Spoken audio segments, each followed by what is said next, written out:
This is a journey of self-discovery.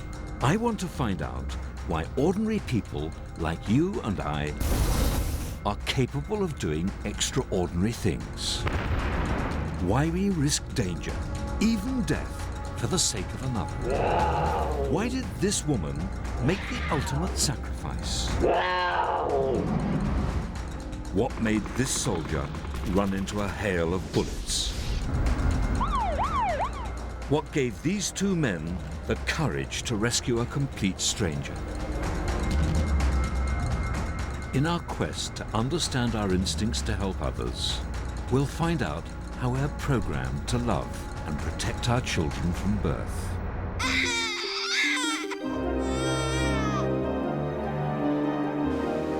We'll travel across the globe to discover the surprising instincts we share with gruesome vampires.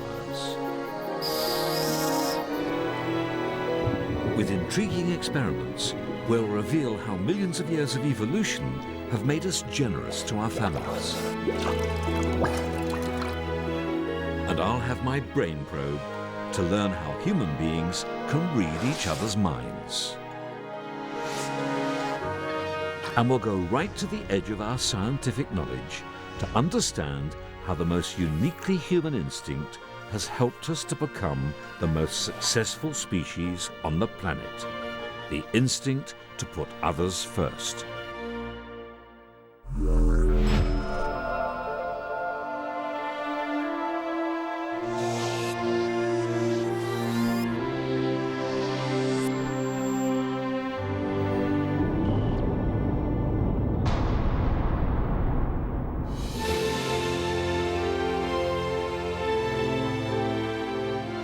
Our story begins here, in this beautiful part of southern France. The Gorge de la Nesque in Provence was once home to early humans. The relics these first inhabitants left have been gradually uncovered by scientists over the last 15 years. Recently, they've made an extraordinary discovery, the earliest evidence of human kindness. And I'm on my way to see it for myself.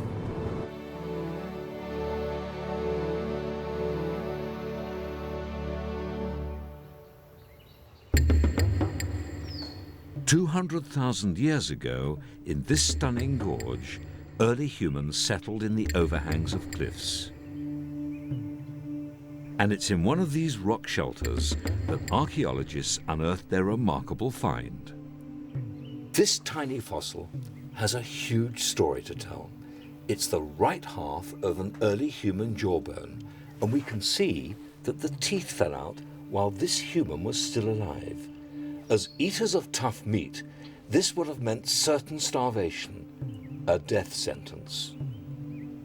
But for this person, help was at hand.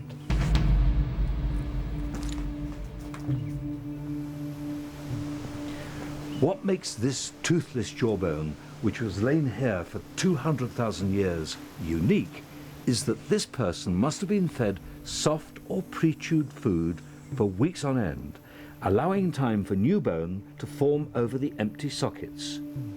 And that kindness saved this person's life. We humans alone have evolved this remarkable instinct to help others more vulnerable than ourselves.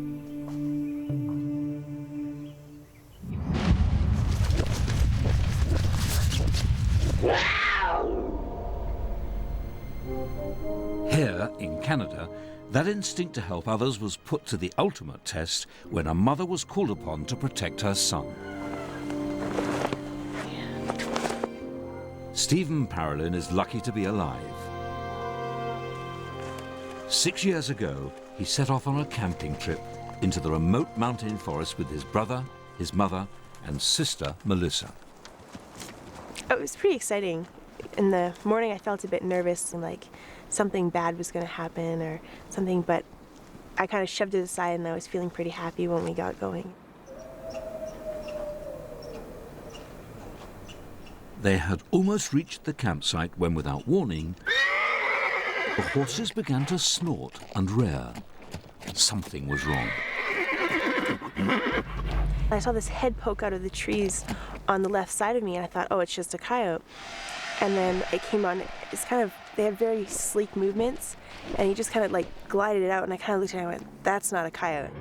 In fact, it was a cougar, a mountain lion, capable of killing prey twice its size. The cougar went straight for Stephen. It didn't even look at the rest of us. It just went directly towards Stephen.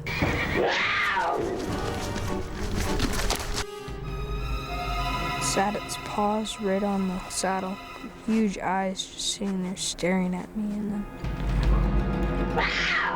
Face to face with death, 6-year-old Stephen didn't stand a chance.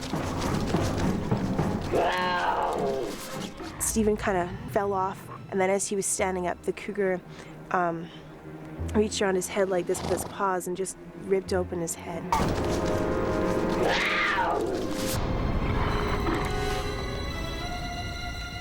Seeing her son in terrible danger, his mother Cindy reacted without hesitation. With a primal scream, she launched herself at the cougar to fight for her son. It was just like instinct, you know. I guess she figured that she'd be okay, or she didn't really think about it. It was just a reaction to what was happening. Mum, Cindy, broke off a branch and with almost superhuman strength wrestled the cougar to the ground. Locked in combat, she ordered the 2 older children to take Stephen to safety. It would be some time before they found help.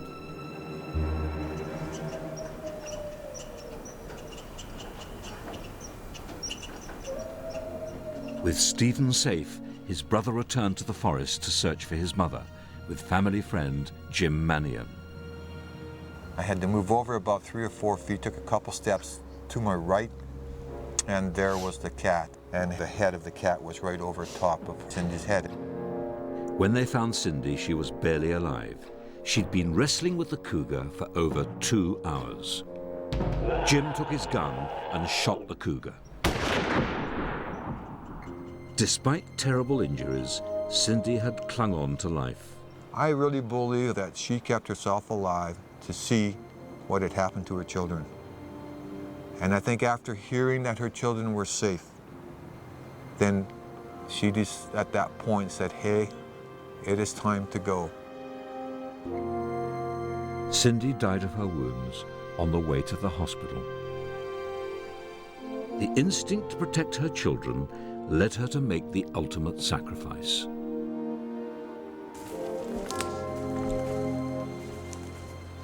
The happy part is knowing that my mom was brave and that she was willing enough to do anything for us kids. The sad part is that I think that she's gone now,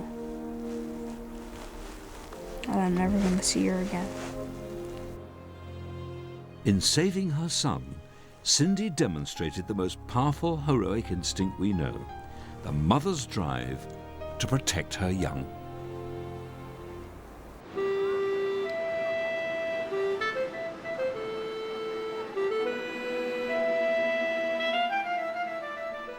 Human beings have evolved to feel deeply protective towards their children. It seems perfectly natural, but it might have been very different. Unlike most animals, humans usually have just one baby at a time, which makes each of our offspring uniquely precious. Which is why we invest so much in our children and are prepared to go to such unparalleled lengths to protect them.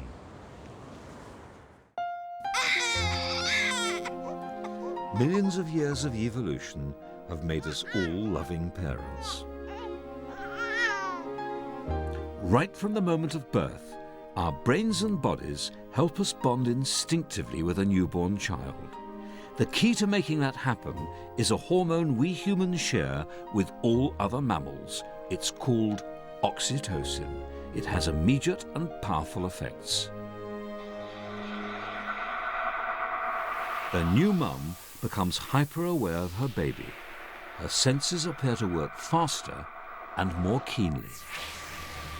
The release of oxytocin has been triggered in a primitive part of the brain, the hypothalamus. And this gives Mum a powerful urge to feed her baby. And that suckling sets off nerve impulses in the nipple which travel up to the mother's brain, triggering her reward center and so creating a natural high.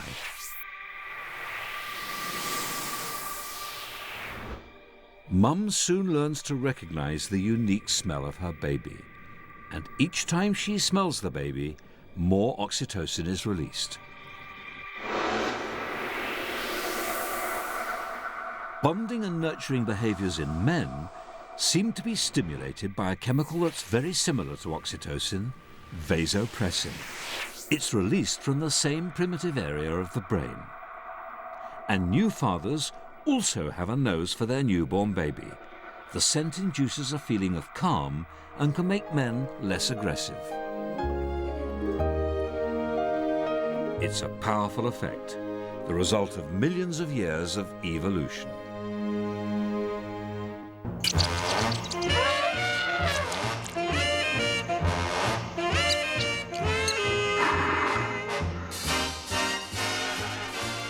The drive to protect our young is shared by many other animals. Like us, they've inherited strong parenting instincts from generations of successful mums and dads. Biologically, it makes sense to look after your offspring. On average, each one shares half your genes. That means if you successfully raise 2 young, it's rather like passing on 100% of your own genetic material into the next generation. It's the closest we get to immortality. But for many species, this instinct goes further. Take these meerkats. They will even protect youngsters that are not their own.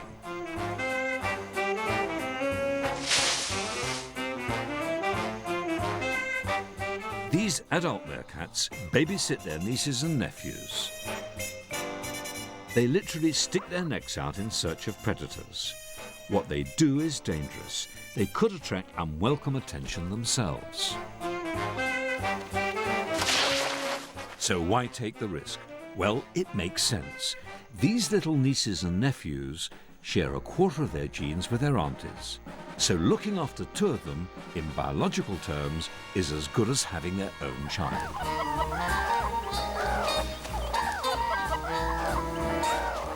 These family values in animals always stick to a golden rule. The more genes family members share, the more they'll do for each other. But the big question is, are we humans the same?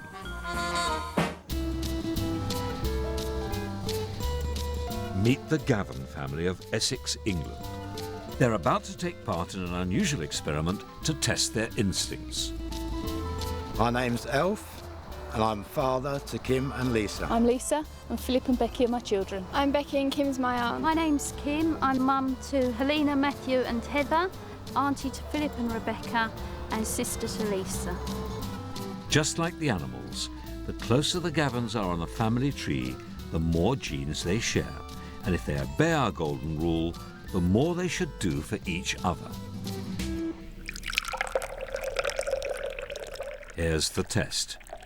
We're challenging them to hold their breath underwater for as long as they can. The longer they do it, the more money they will earn for one of their relatives. I've got Philip. And who's Philip? He's my nephew. According to biology's golden rule, they should hold their breath longer for people who are most closely related, sharing the highest proportion of their genes. First off, Alf holds his breath for his granddaughter Becky, with whom he shares 1/4 of his genes. He manages just 16 seconds. When he holds his breath for his 2 daughters, with whom he shares half his genes, he does much better. 22 seconds for Lisa and 21 for Kim. Now it's Heather's turn. First she holds her breath for her auntie Lisa, who shares 1/4 of her genes. The result, 51 seconds. Good work. Next is her more distant relative, cousin Becky, with only an eighth of her genes. As predicted, a lower 47 seconds. But watch what happens when Heather takes the plunge for her very close relative, brother Matt. A whopping 72 seconds.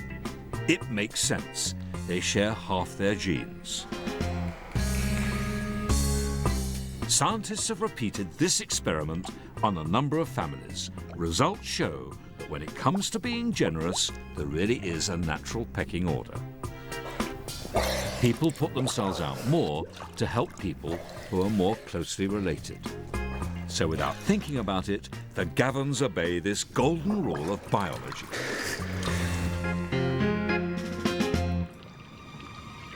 But some families are far from harmonious. Bitter rivalry between relatives would suggest that the golden rule doesn't always apply. Take the English kings during the War of the Roses. This is the Tower of London, home to gruesome scenes of torture and execution through the centuries. Between 1300 to 1600, the facilities here were put to particularly good use by various members of the royal family as they fought each other for the throne. In those days, the quickest way to seize power was to bump off your nearest and dearest.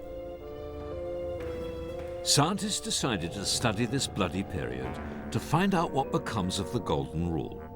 If families are keen to help their closest gene-sharing relatives, are they also keen to avoid harming them and wiping out a proportion of their own genes? At first sight, it would appear not. Take the case of the brutal murder of the Duke of Clarence, who met a sticky end in 1478. Rumour has it that Clarence was drowned in a butt of Malmsey wine here at the Tower. What's certain is that the man behind his death was none other than his very own brother, Edward IV. Now, killing your own brother is a biologically dangerous thing to do when you consider that he shares half your genes. That's half your own genetic value down the drain. But it turns out that Edward IV was a particularly bloodthirsty king. He also got rid of 6 of his cousins. But these were distant cousins, and their genetic value to Edward was small. So when the scientists totaled up the value of all the genes he'd destroyed, they found that Edward was not as reckless as he seems. What's truly surprising is it still doesn't quite make one whole Edward. There's still a little left. Edward never spilled quite enough blood to wipe out 100% of his own genetic value. And in fact, throughout this bloody period of English royal history, nor did any other monarch. It's almost as if they kept the formula in their heads by instinct, even to secure the hotly contested throne for themselves and their children. It seems there were precise limits to the bloodthirstiness of these cutthroat royals. However ruthless the monarch, their instincts held their ambition in check.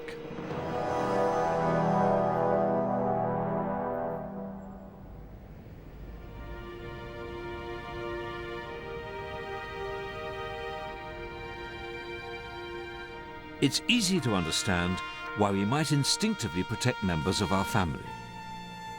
But there are times when human beings are capable of the most heroic actions for their friends. Is it possible that we've evolved instincts that encourage us to do this? These men have a bond that makes them feel like brothers.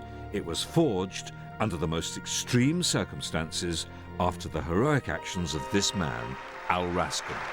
We bestow the medal knowing that America would not have survived were it not for people like him, who generation after generation have always renewed the extraordinary gift of freedom.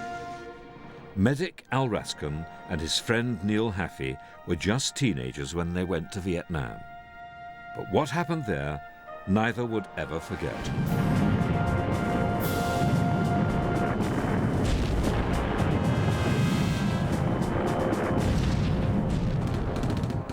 It was the 16th of March, 1966, and the young soldiers were close to enemy lines in a reconnaissance platoon. It was a very tense time. We saw a lot of troop movement in the area. We uncovered a big cache of weapons. I'm talking tons of weapons. It was as though you were blowing up a balloon just waiting for it to pop.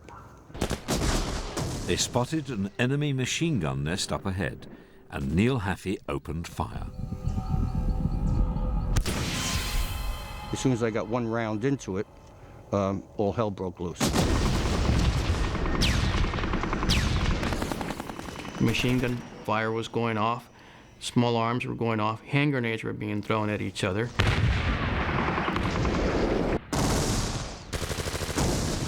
The squad was pinned down.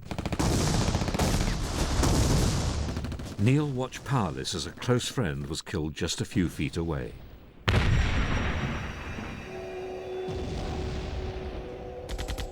I just lost it. I just stood up, starting to run over to where he was.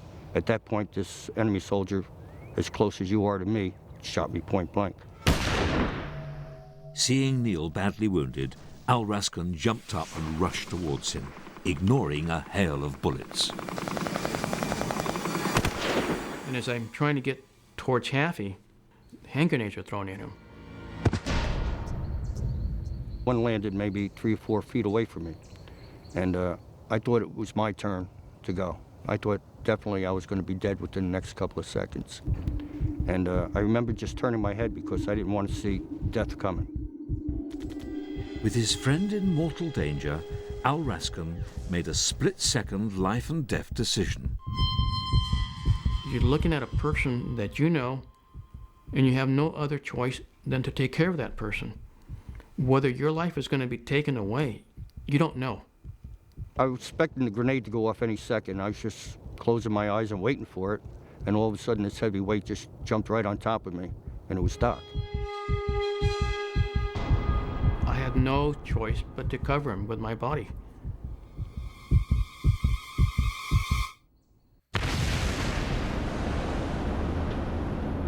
Al used his own body to shield his friend. Taking the full force of the grenade blast himself, Al was so badly wounded that the chaplain gave him his last rites.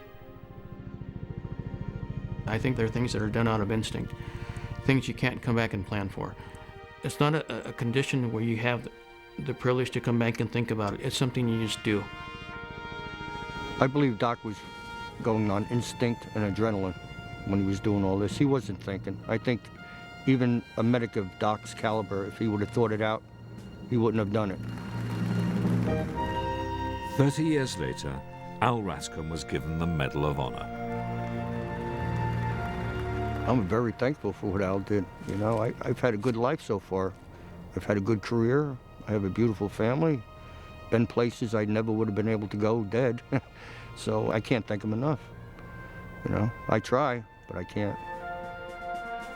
Al risked his own life to save his friend. He believes he did it on instinct. But why would instincts to protect people who are not related to us have evolved?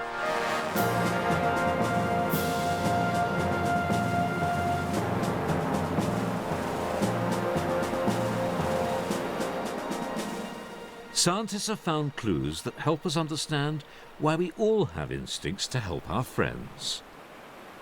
The evidence lies half a world away, with a particularly bloodthirsty animal. Here, in the jungles of Costa Rica, there lives a remarkable species of mammal which is closer to us than you might like to think. Life is very tough for these animals indeed, but they found a method of coping which sets them apart. They help each other, and they do this by swapping something really rather gruesome. This behavior is almost unique in the animal kingdom, but it's crucial to their survival. And they live here in the rainforest beneath me.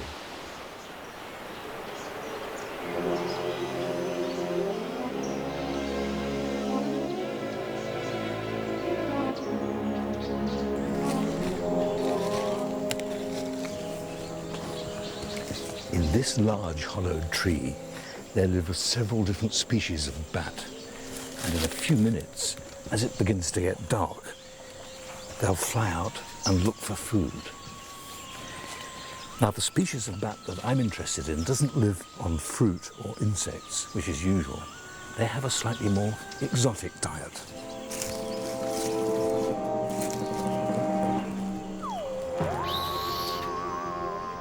These bats inspired a Gothic horror story.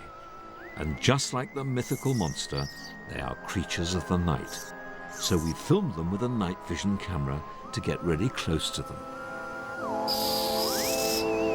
It's obvious from his teeth what this bat feeds on. This is a colony of vampires. They drink blood and they're hungry. Oh, you vicious brute.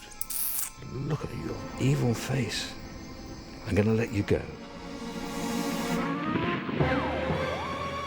Despite their Dracula-like fangs, feasting on blood is not as easy as it sounds. Just like the fictional character, real vampires have only a few short hours to feed before dawn. The victims are often farm animals.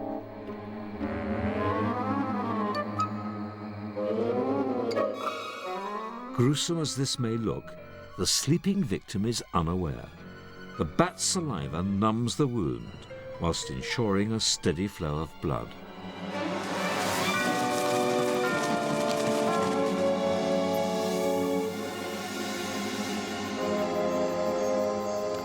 It's 4 o'clock in the morning, and the vampires are flying home. Hopefully, they all will have found food. These animals have a very rapid metabolism, so just 48 hours without a meal means certain death. But this is where these resourceful creatures come into their own. For those unlucky enough to come home still hungry, help is at hand.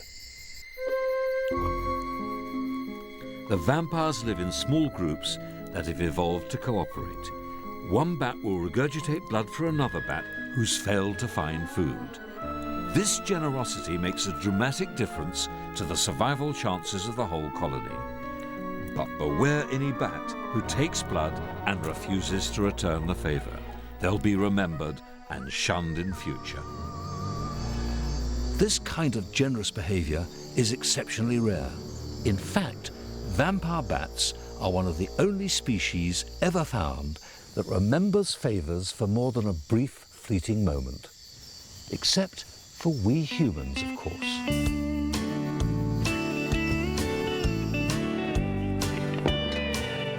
Thank you.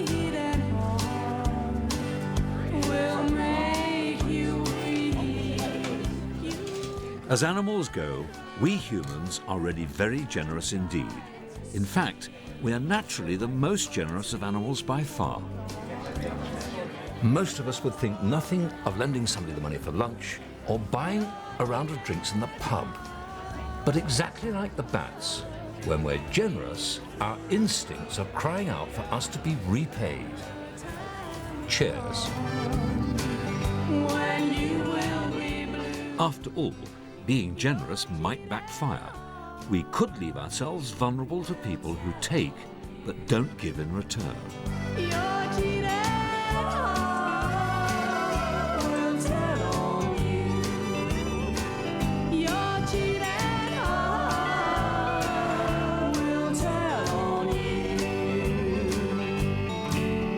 It's pretty annoying being conned out of a pint of beer. But there was rather more at stake for our distant ancestors. In the harsh prehistoric world of early humans, not being repaid could mean starvation and death. Somebody must have been generous to the owner of this jawbone. Left to themselves, they would have starved as their teeth fell out. But if there was an instinct to help others, thousands of generations ago, there had to be something else. Generosity could only have evolved if early humans had just as keen an instinct to detect somebody who was simply on the take. A cheat. We all have a powerful gut reaction when we feel we're being treated unfairly. It's an instinct that's with us from childhood.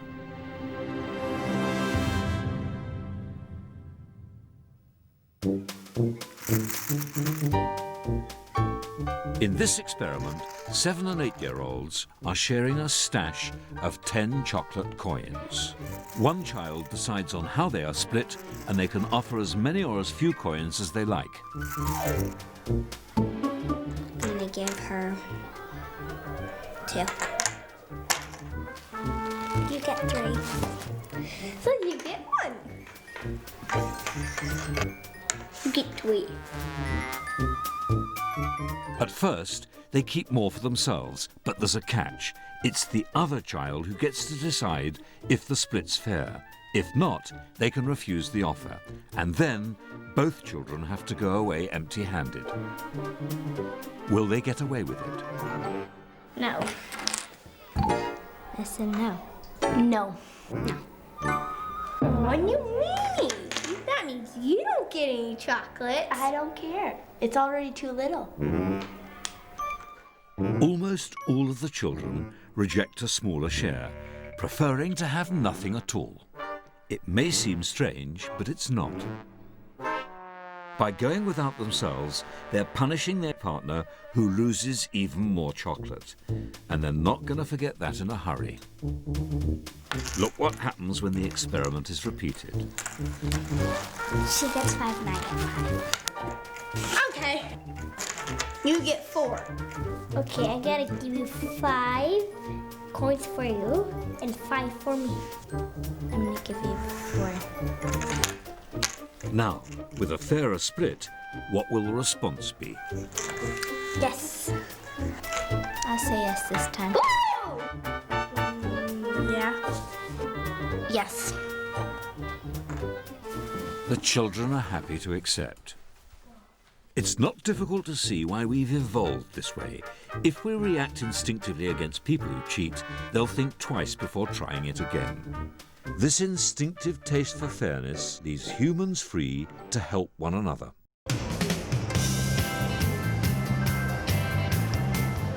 All of us have the instinct to help other people. Watch how unsuspecting shoppers react when they see our stuntman take a fall.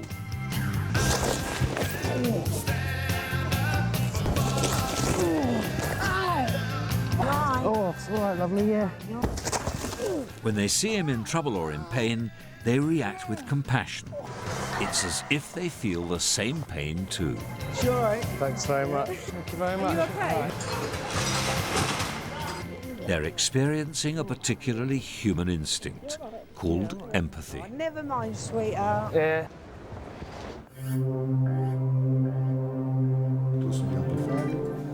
Scientists in Italy are probing the brain to find out how we are able to put ourselves in other people's shoes.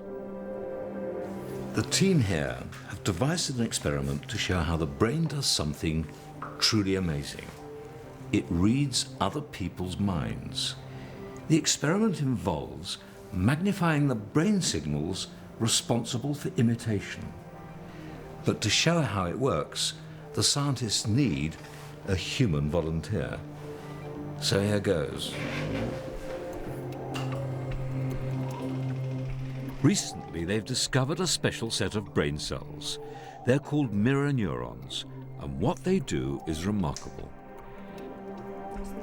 The theory is that when I see someone performing an action, my mirror neurons should try to copy the action too. But normally, this effect is so subtle, I'm not even aware of it. The mirror neurons alone can't actually make my hand move, so to reveal them working, I need a little help. This equipment uses a powerful magnetic field to amplify the effect of my mirror neurons. But first, they have to find exactly the right spot in my brain. Nothing? You just want to fry my brain, don't you? We're on target. Right, now we come to the crunch. We'll see what happens when I watch the video screen. If the mirror neurons are working, when I watch the picture of the hand grasping, my hand should twitch. Yeah, I felt a twitch. Yes, it may be just a small movement, but my hand's actually moving without any conscious help from me. And this reveals something amazing. Our brains are programmed to mimic the actions of other people. So my hand moved then, when it wouldn't have done before, but because I was watching the picture and empathizing with what I could see, my hand moved. This pioneering work leads some scientists to believe that our mirror neurons don't just imitate what other people do, but perhaps even how they feel.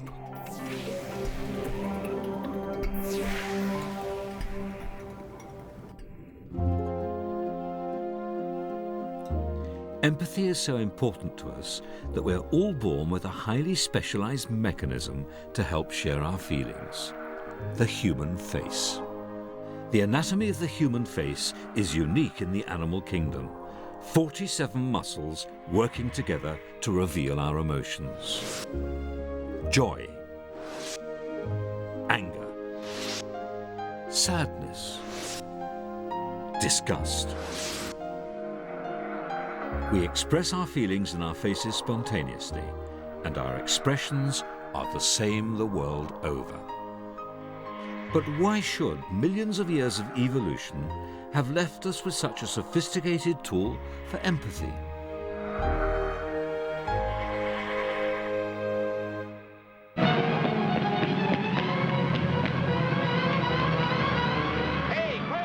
Well, knowing what someone else is feeling can be very useful, like whether they're pleased to see us or not.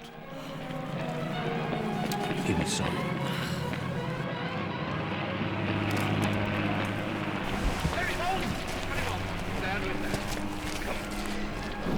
Just as we're hardwired to express our emotions in our faces, so we're hardwired to receive them from other people, loud and clear. We don't even have to think about it. We can just feel it. And evolving this instinct to empathize with others gave our ancestors a huge advantage. Watching these actors' faces, we sense what they're going through, without having to be put in the same situation ourselves. Empathy is a highly effective but very primitive form of communication. But it doesn't stop there. Some scientists believe that empathy was the forerunner of another human instinct, the instinct for language. Just like the cinema, early communication was wordless. And like the movies, we took a great leap forward when we evolved talkies. Now you know everything. We'll start all over, together. Our ability to communicate through language is the most sophisticated instinct we possess, and it's inbuilt in every one of us.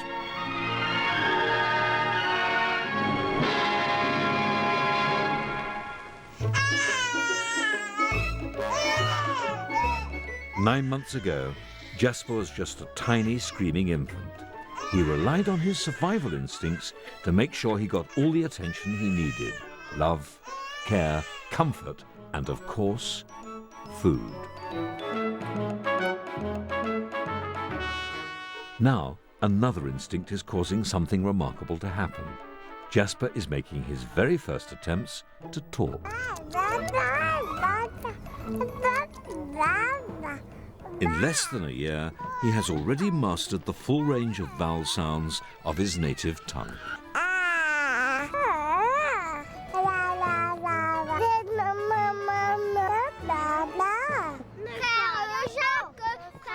Children have an instinct for language. They acquire it with barely any effort. In a few short years, Jasper will be as fluent as these 4-year-olds. Ding dong dong. Let's sing another song now. Every culture throughout the world communicates through speech.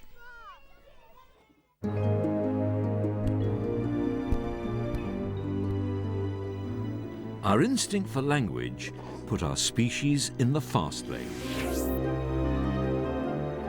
As Jasper grows and learns to talk, he'll be able to share his experiences. And like his far-distant ancestors, he'll exchange new ideas, convey the past, and mold the future. Thanks to our instinct for language, young Jasper will access the wisdom of generations.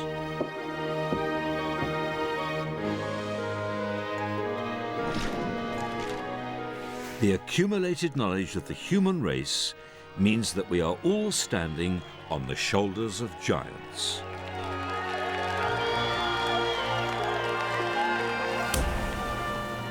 Language has helped us explore our planet and beyond.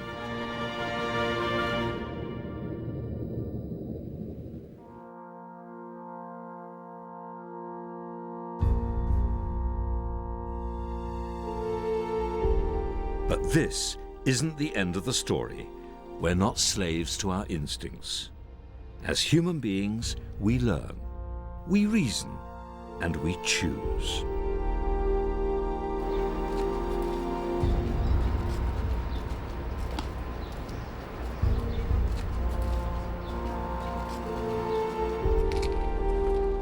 Until September the 11th, 2001, Mike Benfanti and John Sakira were regular office workers. But on that day, they struggled with conflicting instincts and a series of life and death decisions, but still found the courage to help someone in great danger. Tina Hansen was working as usual on the 68th floor of the North Tower of the World Trade Center. In 1 second, my life was normal, and in the very next second, the building behaved in a way that I had never felt before. Up on the 81st floor, Mike and John were just below the point of impact. I guess it felt like an earthquake, and I saw flames shoot down from above and debris falling. We looked out the window and saw some pretty horrible things, saw some, I guess, maybe some bodies and clothes and things. Containing rising panic, Mike and John began to evacuate down the fire escape. On their way down, they came across Tina and two others in an empty office, struggling with Tina's emergency wheelchair. All of a sudden, this guy started banging on the front door. I looked behind the glass doors, and there were these women just standing there, and I was like, this doesn't make sense. You got to get moving here. They'd never met Tina before, but could see she needed help. Mike and John decided to carry her down the 68 floors to safety.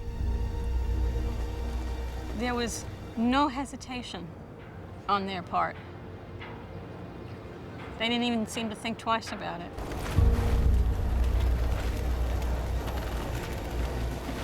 Putting aside their own need to escape, Mike and John chose instead to help Tina and get her out of danger. You don't know what's going through your mind. You're not thinking, okay, I'm going to be carrying this person down 68 flights. It was just instinct. I mean, it was just reaction.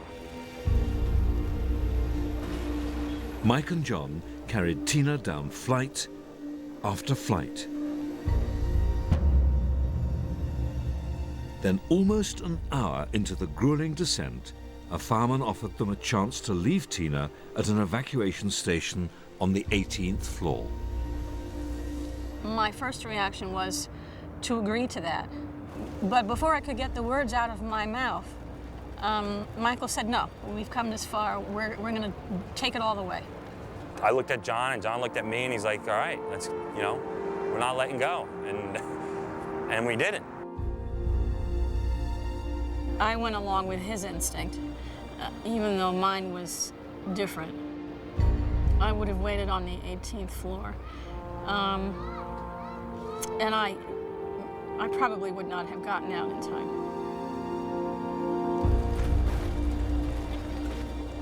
As they descended, falling debris had blocked the stairwell, and the lights failed, plunging everything into darkness. But we couldn't see where we were going, and then we'd have to move this debris and pick her up and carry her over.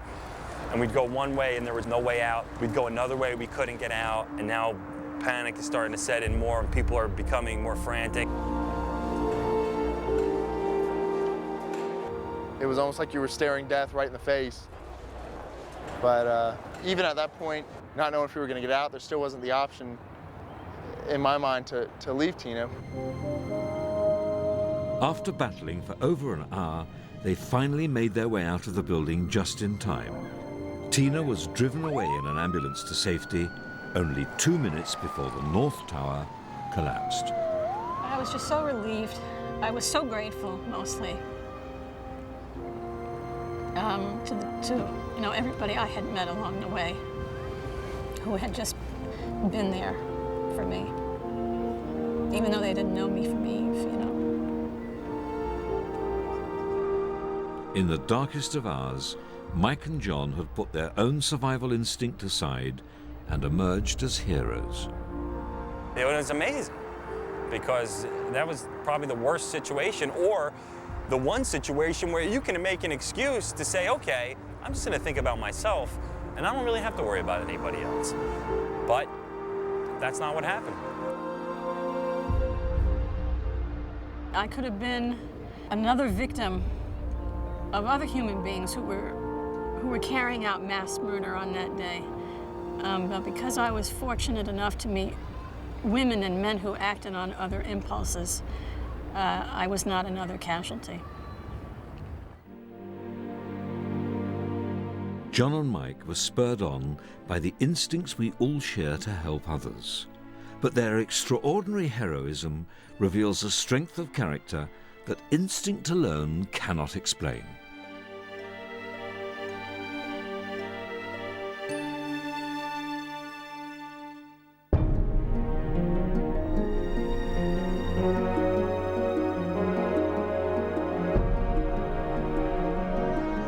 We've been on a fascinating journey across the world and deep into our past to discover our extraordinary human instincts. What's astonished me is that the urges and drives we've inherited from prehistoric men and women are still such a powerful force in our modern lives. Millions of years of evolution still compel us to survive, to have children, and to compete. And from those same prehistoric roots came instincts that define us as human beings. We've developed instincts for language and for helping others that go far beyond any other animal. Humans are so successful because we have more instincts, not less. And it's our amazing instincts which make us the most extraordinary species on the planet. Human beings.